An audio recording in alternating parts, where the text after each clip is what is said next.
Hello everyone, வாங்க இந்த conditioning gel shampoo எப்படி பண்ணுறது நம்ம பார்க்கலாம். ஸோ ஃபர்ஸ்ட் நம்ம ஒரு பீக்கரில் நம்ம வந்து டிஸ்டில் வாட்டர் எடுத்துக்கலாம். இதுக்கு வந்து 200 கிராம் பேட்ச் பண்ண போகிறோம். ஸோ எல்லாமே பர்சன்டேஜில் வேணும்னா அப்படி டிவைடட் பை 2 நீங்கள் பண்ணிக்கோங்க. அடுத்து பாலிகாட்னியம் 10 நான் ஆட் பண்ணுறேன். பாலிகாட்னியம் 10 கண்டிஷனிங்க்கு நல்லாயிருக்கும். ஸோ அது 2 கிராம்ஸ் ஆட் பண்ணுறேன். அடுத்து நான் வந்து கிளிசரின் ஆட் பண்ணுறேன் 10 கிராம்ஸு.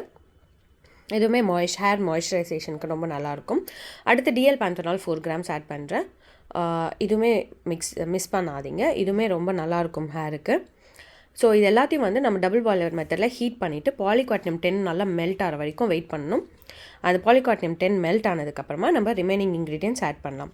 ஸோ நான் இந்த சர்ஃபெக்டன்ஸ் எல்லாமே வந்து அது ஹீட்டாக இருக்கும்போதே தான் நான் ஆட் பண்ணுறேன். ஸோ ஃபஸ்ட்டு வந்து நான் கப்பல் குளுக்கோசைட் ஆட் பண்ணுறேன், 30 கிராம்ஸ் ஆட் பண்ணுறேன்.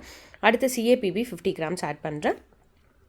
இது எல்லாமே வந்து அது ஹீட்டில் இருக்கும்போதே தான் நான் ஆட் பண்ணுறேன். ஸோ எதுவும் ப்ராப்ளம் இல்லை. ஸோ pH அட்ஜஸ்ட்மெண்ட்காக நான் வந்து சிட்ரிக் ஆசிட் ஆட் பண்ணுறேன், 0.6 கிராம்ஸ் ஆட் பண்ணுறேன். ஸோ இதை ஆட் பண்ணிவிட்டு மிக்ஸ் பண்ணிவிட்டு நம்ம pH செக் பண்ணணும். pH வந்து 4.5 to 5.5 இருந்துச்சு அப்படின்னா so rest of the ingredients நம்ம ஆட் பண்ணலாம். அடுத்து நான் பாலிகாட்னியம் 7 ஆட் பண்ணுறேன். இதுவுமே கண்டிஷனிங்காக ஹேர் வந்து சில்க் அண்ட் ஷைனிங்காக இருக்கணுன்றதுக்காக ஆட் பண்ணுறேன்.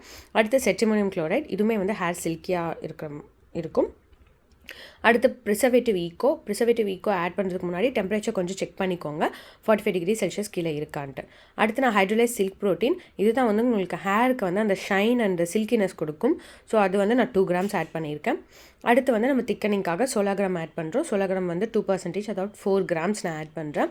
உங்களுக்கு எக்ஸ்ட்ரா வேணும்னா சோலாகிராம் வந்து 6 கிராம்ஸ் வரைக்கும் கூட நீங்கள் ஆட் பண்ணிக்கலாம், அதாவது 3% வரைக்கும் நீங்கள் ஆட் பண்ணிக்கலாம்.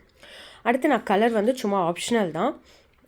சில்க் அண்ட் ஷைன் ஷாம்புக்கு இந்த கலர் செட் ஆகலை, பட் நான் வந்து சும்மா ஆட் பண்ணிவிட்டு மிக்ஸ் பண்ணிவிட்டு உங்களுக்கு ஃப்ராக்ரன்ஸ் ஆயில் வேணும்னா கூட அதை 0.5 ஆட் பண்ணிவிட்டு டிஸ்டில் வாட்டர்லேருந்து அதை மைனஸ் பண்ணி நீங்கள் தாராளமாக ஆட் பண்ணிக்கலாம். ஸோ இது எல்லாத்தையும் ஆட் பண்ணி மிக்ஸ் பண்ணி நீங்கள் பேக் பண்ணுங்கள். இந்த ஷாம்பு வந்து உங்களுக்கு டெய்லி கூட யூஸ் பண்ணலாம். இது ஜென்டலாக தான் இருக்கும். ப்ளஸ் உங்கள் ஹேருக்கு வந்து ட்ரை டேமேஜ் ஹேர்னால் உங்களுக்கு வந்து அந்த சில்கினஸ் அண்ட் ஷைன் வந்து நல்லாவே கொடுக்கும். ஸோ அவ்வளோதான். தேங்க்யூ ஸோ மச் ஃபார் வாட்சிங். பாய்.